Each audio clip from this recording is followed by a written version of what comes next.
Hello everyone, welcome back to my channel. Today, I would like to share with you a video telling the story of Hoai and Hung, two people living a simple, ordinary life in a peaceful rural area. Yet behind that calm surface, silent conflicts are gradually forming, especially when Duc, Hung's child from a previous relationship, unexpectedly becomes the reason tensions begin to rise. Let's watch today's video to better understand what is happening in their lives. Morning in the countryside begins very slowly, so slowly that you can clearly feel the thin mist still lingering among the treetops and vegetable beds behind the house. The early air is cool, carrying the damp scent of soil after rain, blending with the breeze and bringing a familiar feeling of a countryside that has awakened long before the sun climbs high. In that setting, the voices and laughter of Hoai and Hung sound steady, not loud, but enough to make the small garden feel warmer. Hoai and Hung are harvesting vegetables together in the garden behind the house. They are in love, preparing for marriage, and have long grown accustomed to a life tied closely to this piece of land. Hung carefully cuts each cabbage that has reached harvest time, tight, heavy heads, fresh and green. Hoai bends over the tomato rows, selecting the ripest red ones, gently wiping away the remaining dew before neatly placing them into baskets. The large, round kohlrabi are pulled from the soil, brushed clean, and set aside, ready to be taken to the market.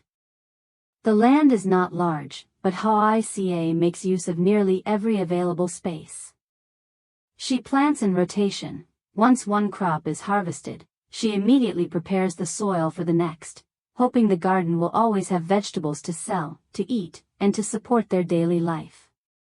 For her, the garden is not only a source of income, but also a place where she places her hopes for a stable little family in the future. Hung understands this, so he quietly helps whenever he can, without complaint or calculation.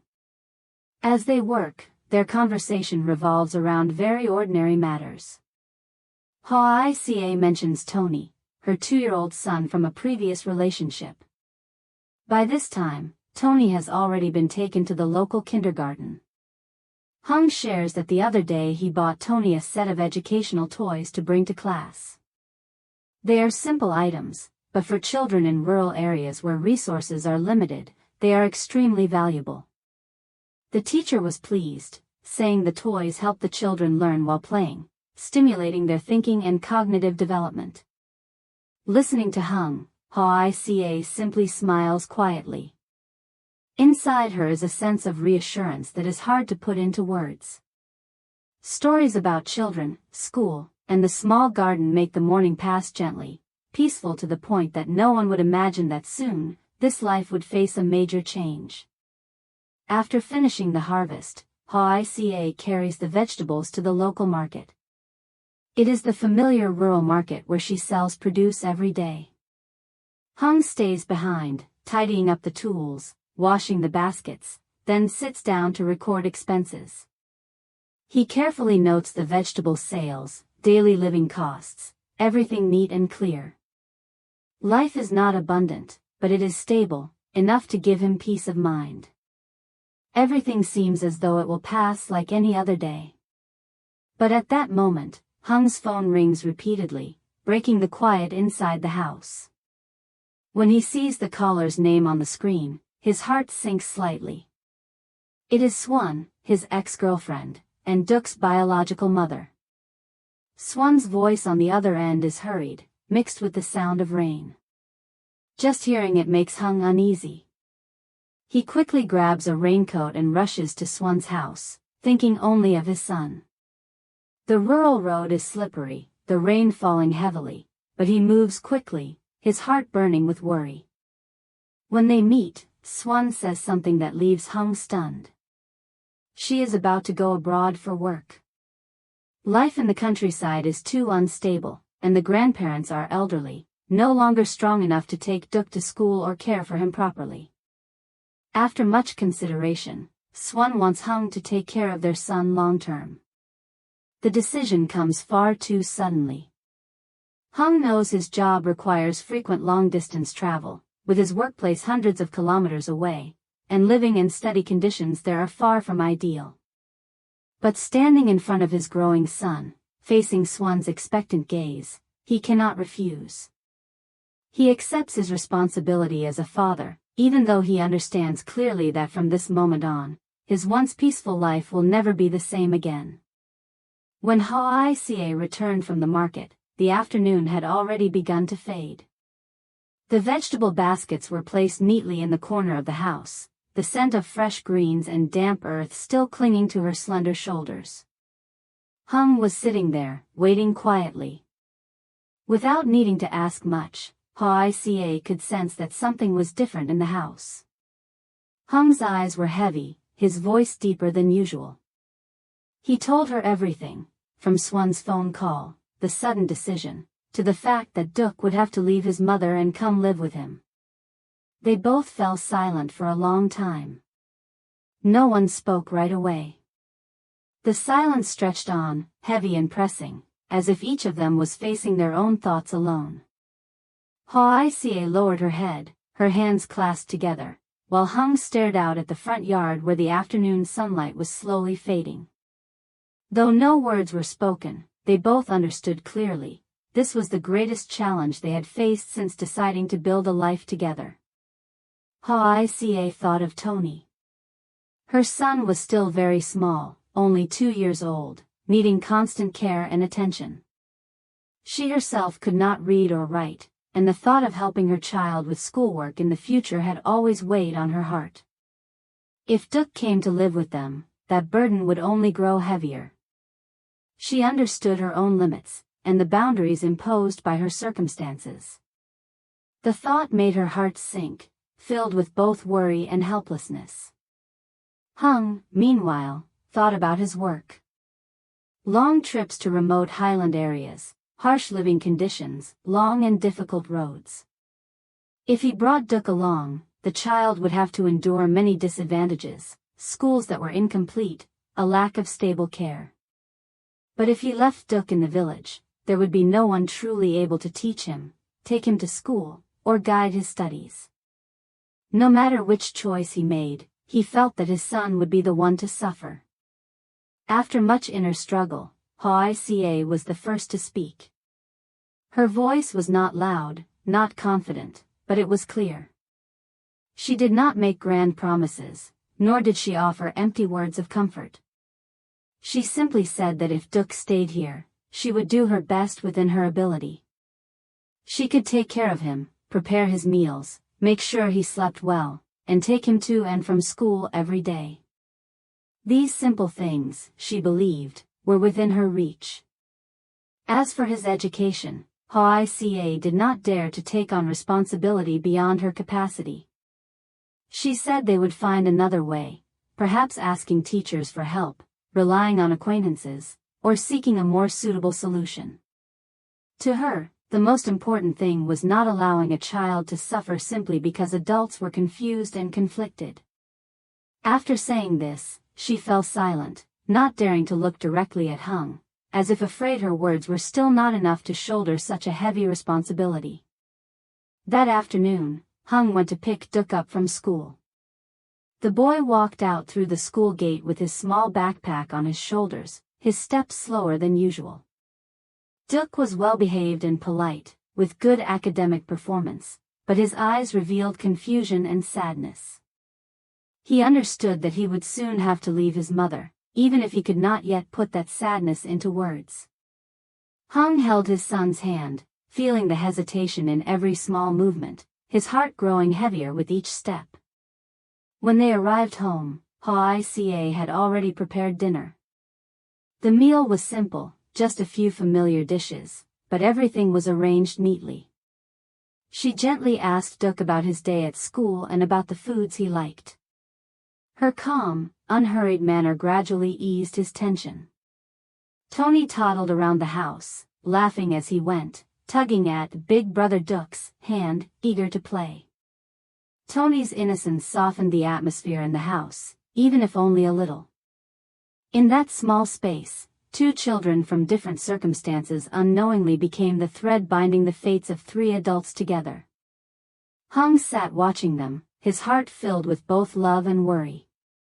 He felt for Duc, who had to face such a major change in life at such a young age. He also felt for Tony, who would now have to share attention with a new older brother. Worry piled upon worry, yet he could not turn back.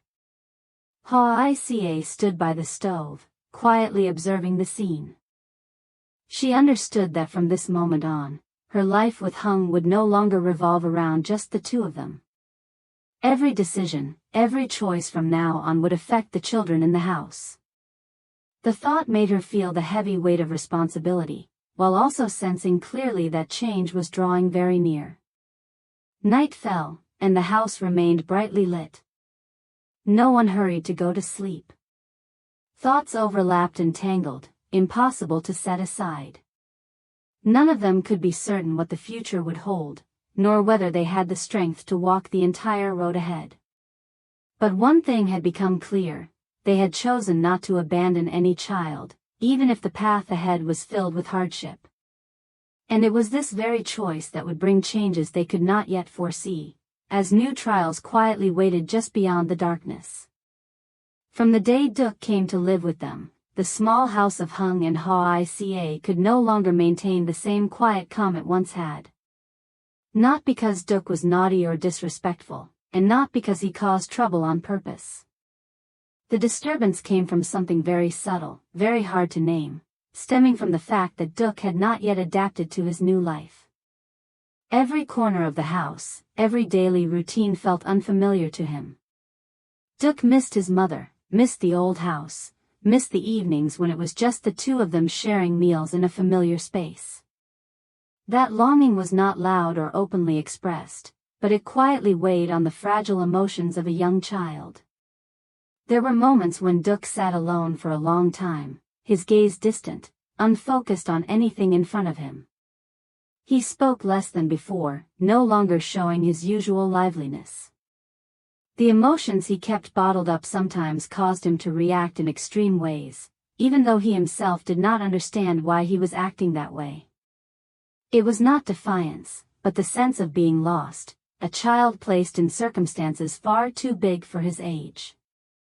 Hoai noticed these changes, but she did not know what else to do except try her best to keep everything in the house as normal as possible. She was busy caring for Tony, preparing meals, cleaning up, and at the same time keeping an eye on Duc.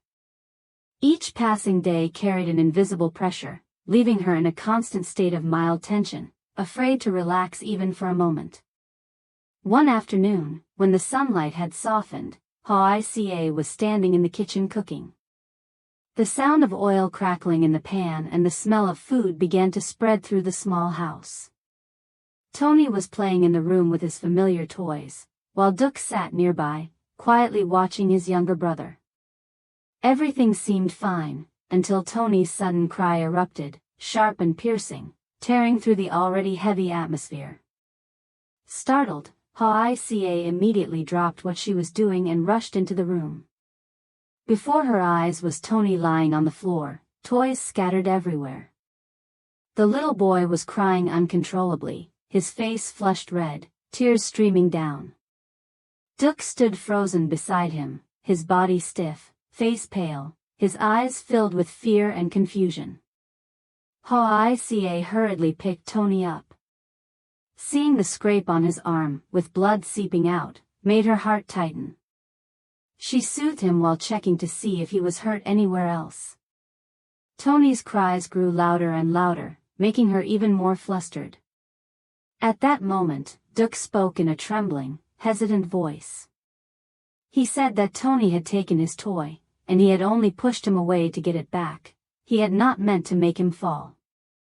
Those explanations sounded weak and out of place amid Tony's cries and Hoai's rapid breathing. Tony was too young to understand anything. He only knew that he was hurt and frightened. Hoai held him close, gently comforting him, but her hands were visibly shaking. She did not scold Duc, nor did she utter a single word of blame. Yet the panic, exhaustion, and helplessness in her eyes spoke volumes. Duck stood there, not daring to come closer, not daring to say anything more. He looked at Tony, then at Hoai, a mix of fear and hurt rising in his chest. He did not know what to do to explain himself, nor how to fix what had just happened.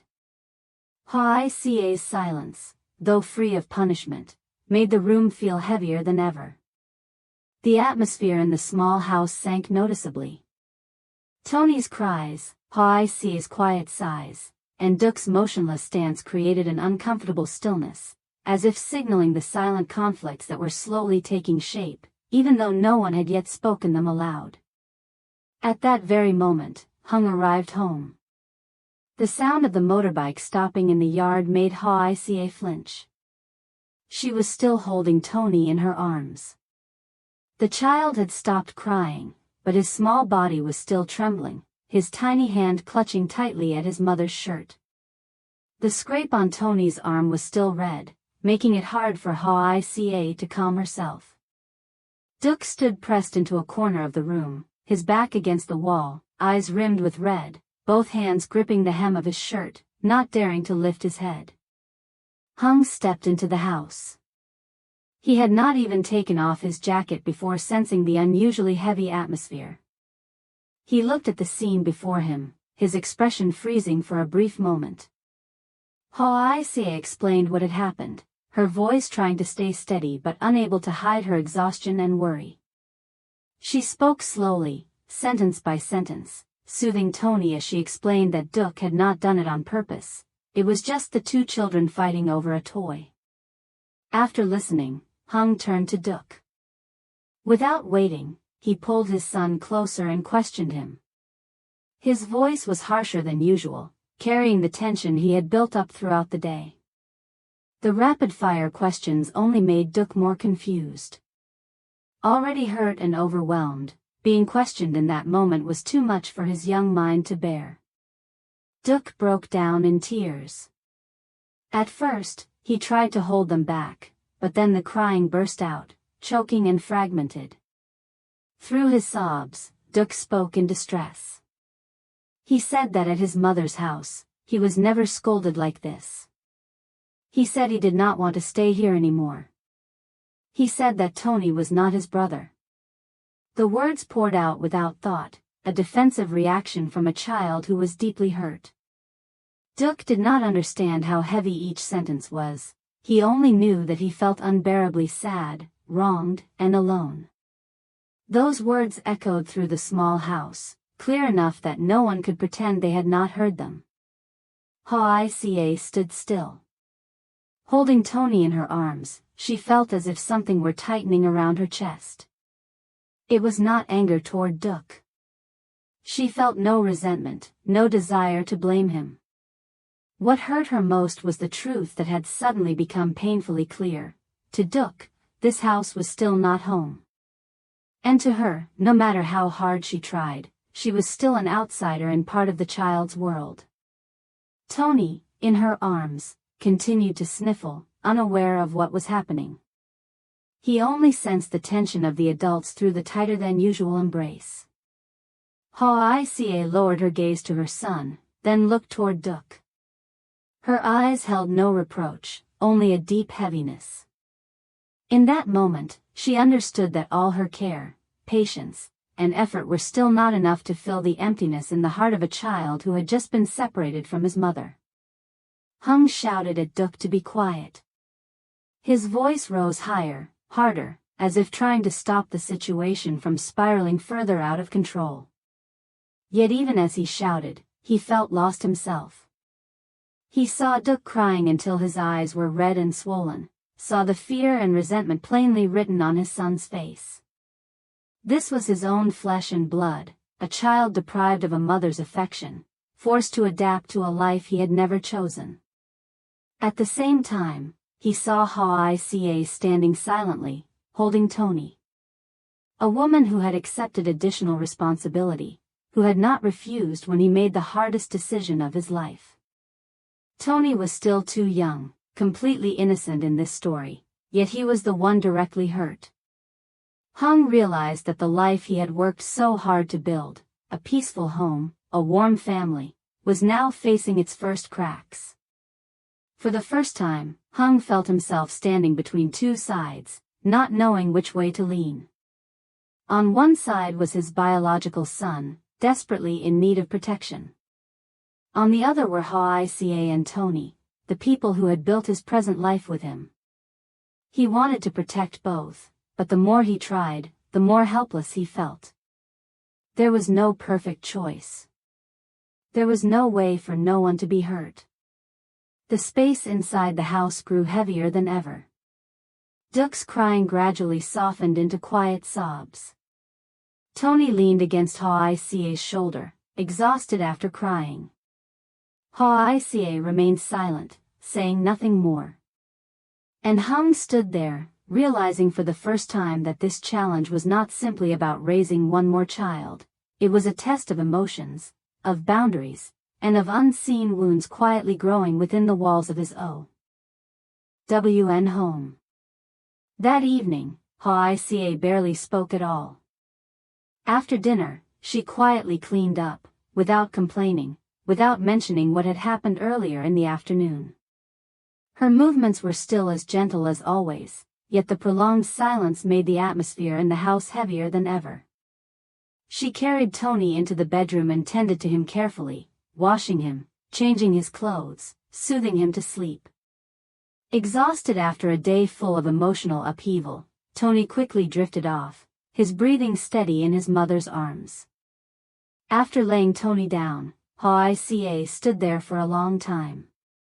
She looked at her child, then gently pulled the blanket up, carefully, as if even the smallest movement might wake him.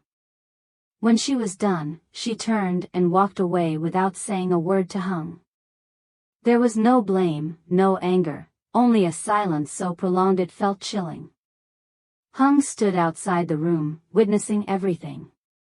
He understood clearly that Hoai did not blame Duck. She had never spoken a harsh word to the boy. But it was precisely that silence that frightened him. It was not loud, not explosive, yet it quietly gnawed away at both of their emotions. Hung knew that in Hoai's heart, a question was rising, one she did not yet dare to voice. Did she truly have the strength to take on another child who was not her own, when Tony was still so small, still needing her care every day, every hour? Hung sat down, his hands clasped together, his head lowered. He recalled the exhausted look in Hoai's eyes that afternoon, remembered how she held Tony without once turning to look at him. He understood that Hoai was facing her own limits. Not out of selfishness, nor out of a lack of love, but because she was a mother, a woman accustomed to carrying only what lay within her capacity. And now, that capacity was being pushed to its very edge. Night fell slowly.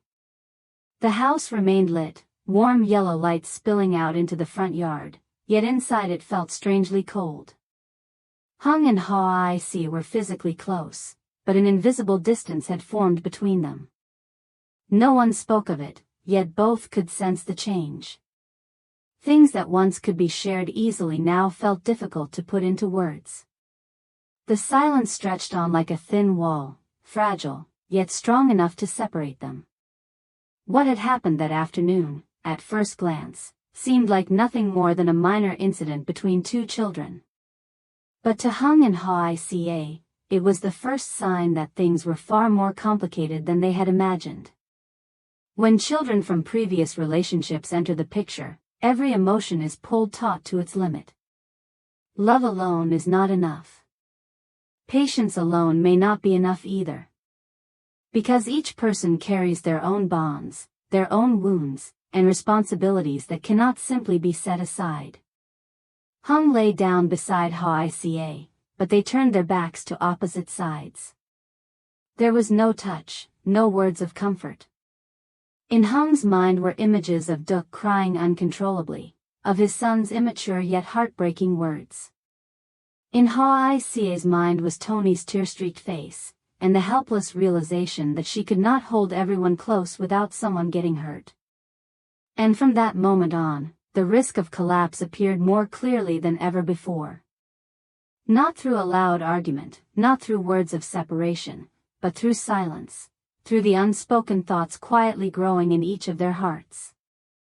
Stay tuned for the next episode to follow the upcoming developments of the story. Don't forget to subscribe to the channel and leave a comment to share your thoughts.